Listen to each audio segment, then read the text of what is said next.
بسم الله الرحمن الرحيم الحمد لله رب العالمين والصلاة والسلام على أشرف الأنبياء والمرسلين أما بعد باب فضل انتظار الصلاة کتاب ریا صالحین یوصلو نوی نمبر باب دے په باره د دې کې چې مانځتا منځتا انتظار کولو فضیلت او د دې غوړواله ځان لدانه چې جمعه تراشه او بس ډایرک د جمع تازر شي او ته د منځ راګیر کې نه بلکې د مانځه د وخت د پاره او د جمع د پاره انتظار دا یو عظیم عبادت او د الله تعالی بندگی ده. اول نمبر حدیث عن ابي هريره رضي الله عنه ان رسول الله صلى الله عليه وسلم قال ابو هريره رضی الله عنه روایت ته چې یقینا رسول الله صلی الله علیه وسلم فرمایلی دي لا يزال احدكم في صلاه همیشه پتا سو کې یو کس دا په مانځ کې شامل وي او د مونږ په اجر کې شامل وي مادامت الصلاه تحبسه ترڅو پورې چې مانځه دغه کس حصار کړی وي او دغه کس د مانځه لپاره انتظار کوي سو وخت نه چې کور نه تر روان شي اگر چې د جمع وخت نه دی جمعه تر داخل شي او په اوداسه باندې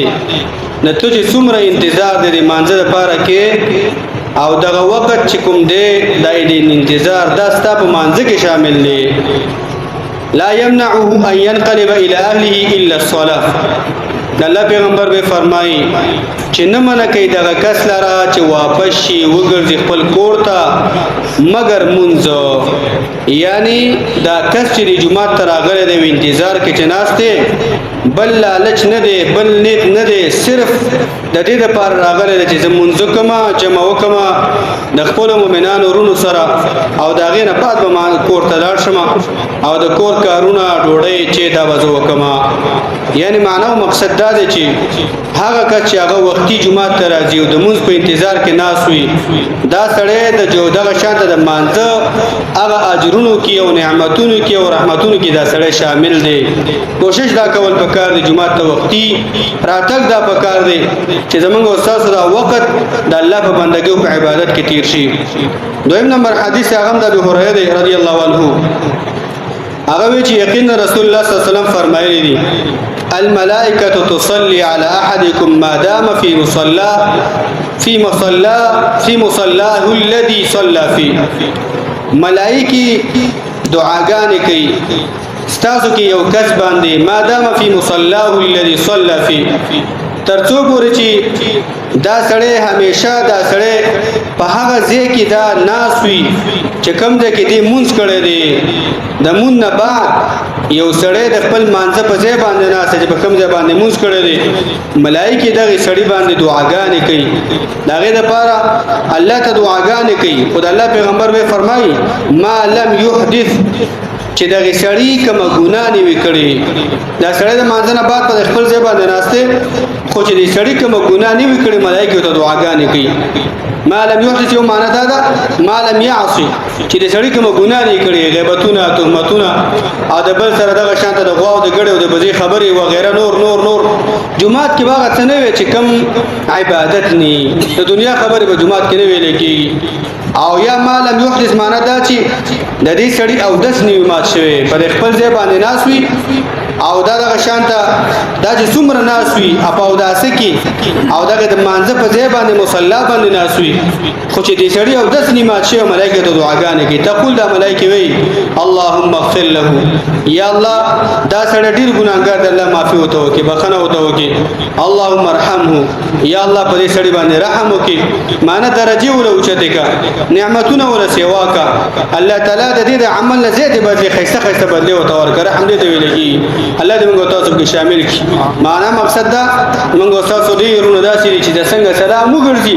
ا دکان دیو کور دیو میلمه دیو جرګه دیو پلان کې دی دا نه ختميږي والله کې دا ختم شي چې ژوندې بدن کې رسایي کنه دا دکان بمي دا مصرفاتونه بمي دا خزه بمي دا بچي بمي دا میلمانه بمي تا پرې روا دغه وخت الله بندګي او دا خاص وخت د تاسو بدن کې به نه راځي دا د ما پښتن دا وخت ډیر شي والله العظیم دا ټول دنیا چې څو وخت نه پیدا ده او څو وخت پورې چې ختميږي دا ټول دنیا الله له وخت دا وخت به نه راځي دا دومره قیمتي وخت دی ګوره خو چې دا ستا په یو سبحان الله کې تیر او د ملائکه دا یو دعا ستا په شان کې الله قبول کړي اللهم اغفر له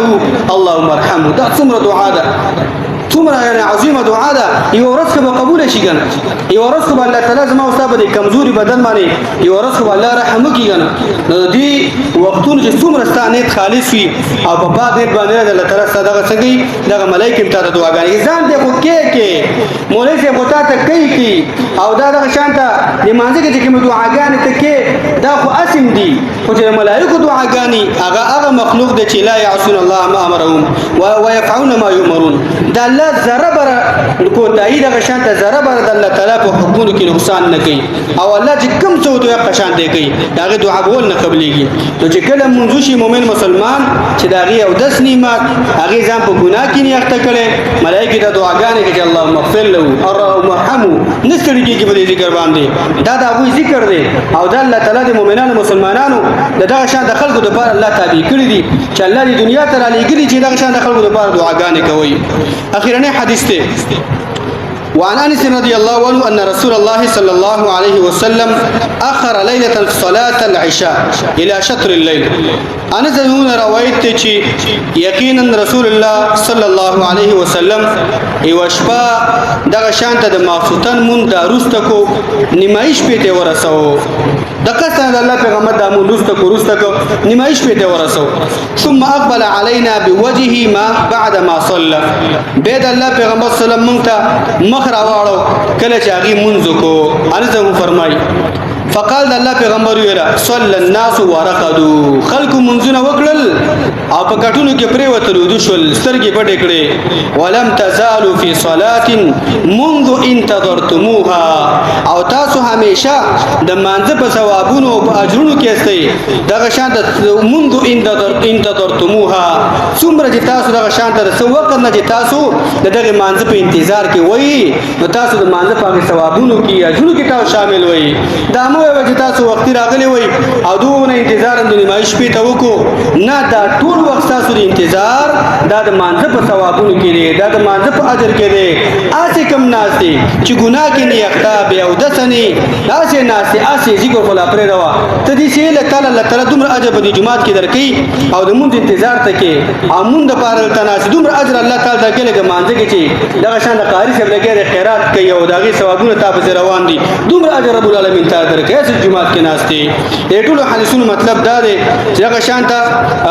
یو خبره به کې دا چې مانځته جمعات ته خپل وخت باندې جمع ټیم ته ځامر رسوا پاو وخت مکه شل منټه مکه ډیر نیمه ګنټه مکه راشه خصوصا د مشره منغو تاسو ګورو کورن کې څه پراته ادا د جمعتون ته ناراضي نه وخت راشه دغه وخت به قیمتي شي الله تعالی به ستاسو درجه په غیبه باندې اوچتيږي دویم مقصد به کې دا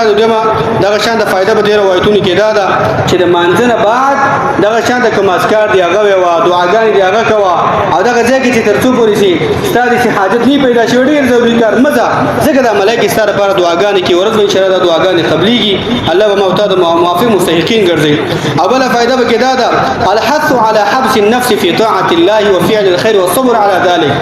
کوشش کول پکار دي خپل ځان سره لږ مقابله پکار ده چې د الله په طاعت کې د خپل ځان دا بنديوان دا نفس زمونږ نه غواړي چې الله یاد کو دا نفس زمونږ نه غواړي چې هغه د شانت اخرت ته فکر برابر کو دا نفس زمونږ نه غواړي چې شیطان مقابله وکړو ته به زور کې ځان دې حساب کنه چې دا شانت د الله په طاعت کې ځان بندي کا ځان جیلی کا او نیکو اعمالو کې دا شانت ځان بندي کا او باغی باندې صبر مؤمنانو مسلمانانو لپاره کار دي اوله فائدہ به کې دا اخیری حدیث کې چې دا شانت بهترین وخت د ماقصتن د منظر لپاره چې هغه دا شانت روسته تر دې پورې چې دا شانت نیمایش په تر هغه شانت هغه روسته شي اوله فائدہ به کې دا چې د مخکم ذکر اخیری حدیث کې دا فضل انتظار الصلاه بعد الصلاه یوم من دی وک دغه شانت د بل من د پاره منتظر اوسېګا الله تعالی دغه شانت دغه وخت ستاسو عبادت کې په مونږ کې حسابي الله دې ټول خبرو متاسمه کو توفیق راکړي وصلی الله علی نبینا محمد